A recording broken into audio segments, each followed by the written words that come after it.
So, di sebelah gua sudah ada sebuah laptop gaming super powerful dari brand MSI dengan seri GS66 Stealth.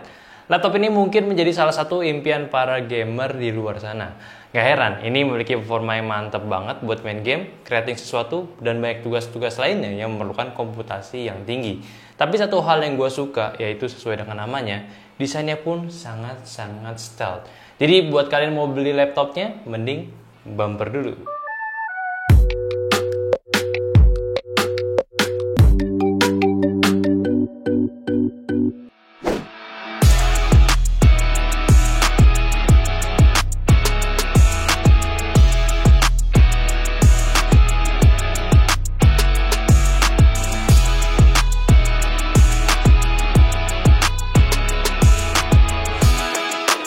Selamat datang di channel Nyantai dengan gue Ali, dan buat kalian lagi cari referensi laptop gaming, pengen beli MSI GS66 tapi ragu dan nemu channel ini, tenang, kalian gak bakal nyesel. Dan yang bingung ini channel apa, jadi di sini adalah channel teknologi yang bahas nyantai aja dengan banyak konten menarik nantinya.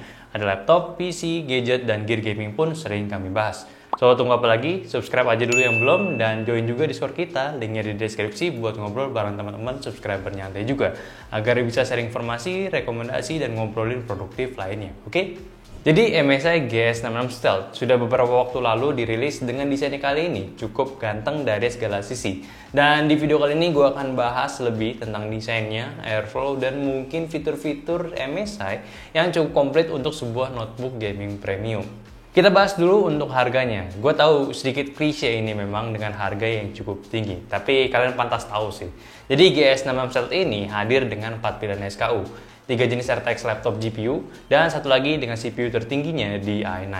Kalau yang gue pegang sih ini yang kayak nomor 2-nya lah ya, i7 dengan RTX 3080 laptop GPU, dan dibanderol seharga Rp58.999.000. Ya mahal banget. Ya masih masuk akal juga sih dengan kompetitor di kelasnya. So, desain MSI GS66 Stealth ini hadir dengan chassis all black berbentuk persegi panjang yang tegas tanpa sisi bodi yang terlihat gaming-gamingan.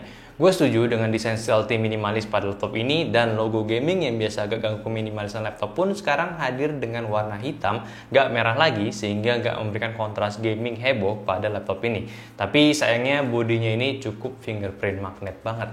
Dari dimensi tergolong tipis dengan spesifikasi dalam yang komplit, laptop gaming ini hanya memiliki ketebalan yang tertebalnya itu di 19,8 mm atau hampir 2 cm, dengan bobotnya cuma 2,1 kg aja. Gue bisa bilang ini enak banget buat dibawa-bawa, nggak terlalu berat, dan tipis juga, masuk ke tas pun aman, dan dari desainnya pun memang cocok buat semua orang. Dari gamer sampai user entusias yang pengen sebuah laptop simple. Cuma satu hal aja yang gue agak sebel pas awal pakai laptop ini.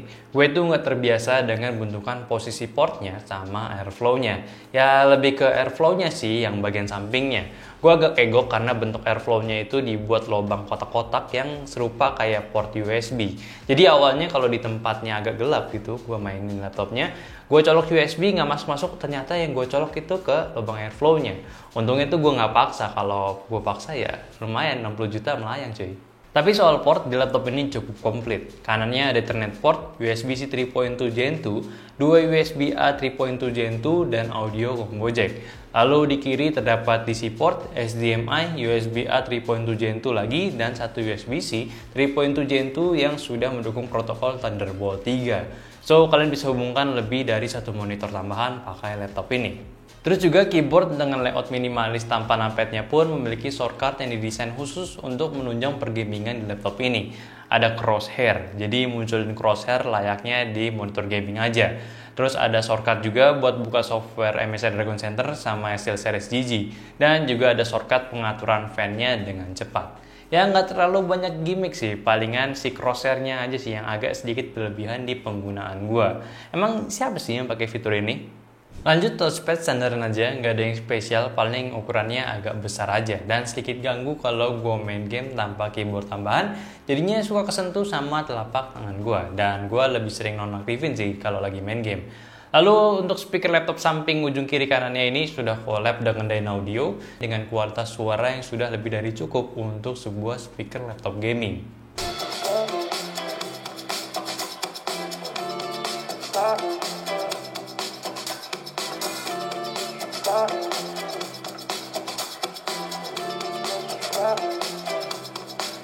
Kita bicarakan soal airflow-nya. Yes, mungkin ini salah satu desain yang mungkin bisa dijadikan catatan buat MSI buat diimprove lagi ke depannya. Bukan karena pengaturan thermal jelek, ini bagus, tapi karena laptop ini memiliki 3 buah fan, jadinya untuk suara saat idle pun buat gua itu cukup terdengar suaranya.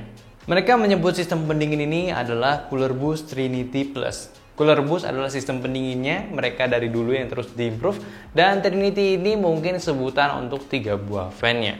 Dengan spesifikasi 0,1 mili tiap blade-nya dengan total 67 blade di tiap fan-nya yang diklaim bisa menambahkan 15% performa airflow-nya dari generasi sebelumnya.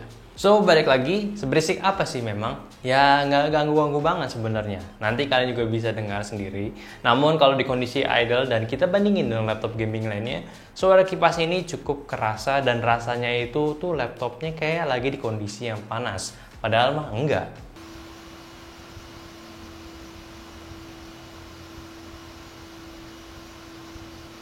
Di kondisi idle standar bisa dapat 45 derajat suhunya, dan sistemnya pun gue juga suka otomatis detect game dan otomatis berubah ke mode gaming kalau lagi main game. Gak kayak brand lain yang perlu kita setting otomatisnya agar bisa berjalan nantinya. Lalu di kondisi area keyboard pun sudah baik, bodi aluminium laptop ini pun gak kerasa panas sampai ke daerah surface-nya dan mengganggu saat penggunaan walau kondisi gue saat bermain game berat di waktu yang lama. Dan untuk airflow-nya sendiri pun intake-nya itu berada di atas sama bawah, jadi pastiin jangan ditutup, dan keluarnya itu melalui belakang dan samping kiri kanan. Jadi buat MSI mungkin catatannya buat di bagian pendinginnya itu ya di bagian suaranya. Dan kenapa gua angkat pembahasan ini? Karena dari website sendiri pun mereka belum pede mengklaim kalau laptop ini senyap untuk kipasnya. Ke topik selanjutnya, ke pembahasan umum si laptopnya. Dan buat kalian yang matanya cukup spesial, berbeda daripada mata manusia lainnya yang rasa 144 Hz, 240 Hz itu masih terlalu kasar pergerakannya dan butuh layar sampai 300 Hz, mungkin ini cocok buat kebutuhan kalian. Jadi di layarnya ini sudah mengusung Blazing Fast Display up to 300 Hz frame rate-nya. Jadi super smooth dengan spek lainnya itu juga udah mantap. 15,6 inci Full HD IPS level dengan akurasi warna di 72% NTSC atau setara 99% sRGB dengan tingkat brightness di 300 nits. Lalu fisiknya sudah memiliki bezel tipis dengan sisi kiri kanannya itu cuma 4,9 mm aja dan masih terdapat webcam di sisi atasnya yang mendukung face recognition untuk fitur Windows Hello. So, untuk layarnya udah sleek design, mantep banget, overkill untuk bermain game. Ya, walaupun masih Full HD, tapi gue bisa merasakan beda nikmatnya saat bermain game COD Warzone di laptop ini.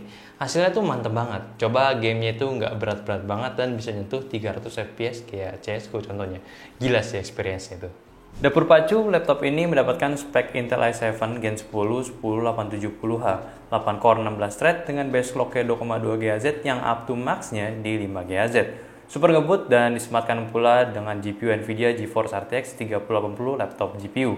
Lalu 32GB 3200 mAh RAM dan storage-nya 2TB NVMe PCIe Gen 3. Laptop minimalis dengan penyimpanan besar bro. Dan diracikan spek seperti ini pastinya most of game itu sudah sangat playable bahkan di resolusi up to 4K. Beberapa game gue tes di layar wide 2K aja itu lancar semua, nggak ada gejala aneh-aneh. Tapi tetap untuk sebagian orang pastinya yang hanya bermain game di resolusi 1080p dan nggak membutuhkan processing game tinggi, di laptop ini pun akan sangat-sangat overkill buat mereka. Tapi sebelum gue bahas lebih lanjut, kita cek dulu ya hasil sintetisnya. Oke, di pengetesan Cinebenchmark 15 bisa berhasil mendapatkan skor multinya di 1300-an poin.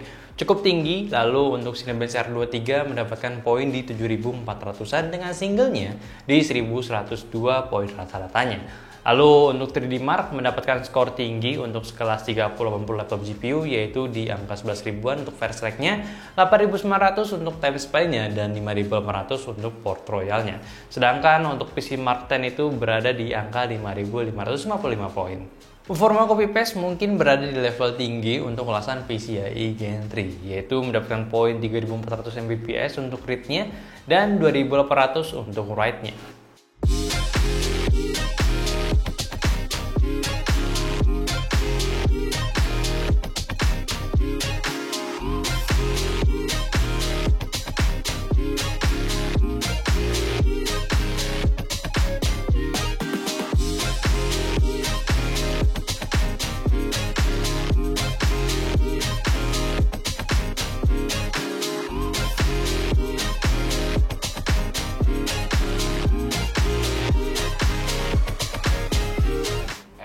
Dan untuk performa editing juga cukup oke di Adobe Premiere. Bisa melakukan preview 4K sangat lancar, CPU efek, GPU efek juga nggak bermasalah. Ya memang dari speknya sudah cukup ideal dari CPU-nya dan juga GPU-nya. Apalagi si RAM-nya yang sudah diberikan adalah 32GB 3200 mHz.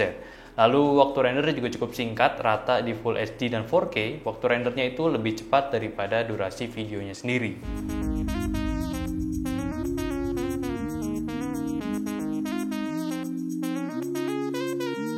Seperti biasa, laptop gaming selalu memiliki software untuk penunjang performanya untuk digunakan oleh pemiliknya. Apakah mereka ingin memiliki sebuah laptop yang full performa terus-menerus, irit baterai, atau sesuai preferensi mereka. Dan semuanya itu bisa kita atur melalui MSI Dragon Center. Dan di softwarenya pun ini cukup komplit, game auto terdeteksi dan bisa otomatis disetting ke gaming mode. Lalu performa terdapat 4 mode utama, Extreme Performance, Balance, Silence, dan Super Battery. Lalu spesialnya sekarang di masa pandemi juga terdapat MSI Soundtune, yaitu teknologi AI untuk noise cancelling saat kita gunakan untuk ngobrol melalui video call, jadinya untuk noise saat berbicara ataupun untuk speaker kita dapat direduksi sehingga untuk obrolan menjadi lebih jelas lagi. Nah, kita bahas tentang mobilitasnya. Untuk laptop gaming saat ini pastinya sudah bisa merasakan gimana rasanya memiliki laptop gaming performa tinggi dengan ketahanan baterai yang panjang. Bisa dibawa kemana-mana dan gak khawatir banget kalau kelupaan sama power brick-nya. Dan sama, di MSI GS66 Stealth ini sudah memiliki kapasitas baterai di 99,9 Wh, yang mana tertingginya untuk aturan penerbangan saat ini. Jadi dibawa kemana-mana aman. Lalu dengan adanya fitur auto switch GPU, otomatis nantinya akan pindah mode GPU saat di kondisi tertentu. GPU saat kondisi kasual dan discrete grafiknya atau GPU tambahannya CRTX itu saat bermain game atau melakukan software tinggi itu bahkan otomatis nyala. Buat gue selama menggunakan laptop ini dipakai tanpa cas itu bisa tahan cukup lama. Ya walaupun cuma di casual aja, nggak dipakai buat main game. Ya kalau dipakai main game ya otomatis performanya nggak akan maksimal. Dan beberapa game akan terlimit lagi performanya. Dan baterainya pun juga bakalan habis ya. Jadi ya mobilitas bisa, baterainya aman juga iya, tapi nggak maksimum performanya.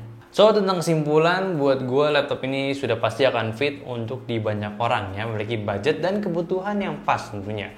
Dari spek udah tinggi juga, performanya pakai Intel i7 dan bahkan i9 kalau kalian perlu yang lebih gila lagi performanya. Dan dari GPU-nya pun dari yang 3060 sampai ke 3080 laptop GPU juga available. Performa by spek juga udah mantap. Dan nggak menemukan throttling yang berarti juga. Dia aman aja, paling ya itu sih desain flows-nya aja yang gue rasa perlu dikoreksi kembali sama pihak MSI-nya. Ya nggak tahu sih, if it's working well dan sesuai juga yang didesain dan menurut mereka nggak bermasalah ya nggak, ya udah gitu ya. Tapi ya satu sih, airflow-nya itu dengan bentuk seperti lubang USB port menurut gue cukup mengganggu kalau kalian belum terbiasa. Apalagi sama tipe orang yang bodo amatan, nggak pedulian salah colok aja gitu ya, bisa lecet itu laptop. Terus juga airflow di bagian fan-nya karena pakai 3 kipas, pastinya untuk suara akan lebih ketara daripada 2 kipas saja. Jadi perlu ada improve lagi biar lebih maksimal, tapi untuk performa sih udah aman-aman aja, udah cukup bagus kok. Sisanya udah aman banget lah. So mungkin itu aja, coba komen pendapat kalian tentang pendapat si laptop gaming ini. Jika ada kekurangan silahkan speak up aja buat kita obrolin di kolom komentar di bawah. Dan terima kasih juga udah denger review gue dari MSI GS66 Stealth di tahun ini. Dan gue berharap ada edisi barunya yang pakai Intel i11, Intel 11 maksudnya. Dan direvisi dari komentar gue tentang laptop ini. Oke, subscribe aja kalau kalian belum subscribe di channel ini, like videonya kalau kalian suka, dan join juga Discord kita, linknya di deskripsi. Follow juga Instagram kita di nyan.t, dan udah gitu aja di sini ada gue Ali. Sampai jumpa di video selanjutnya. Bye bye.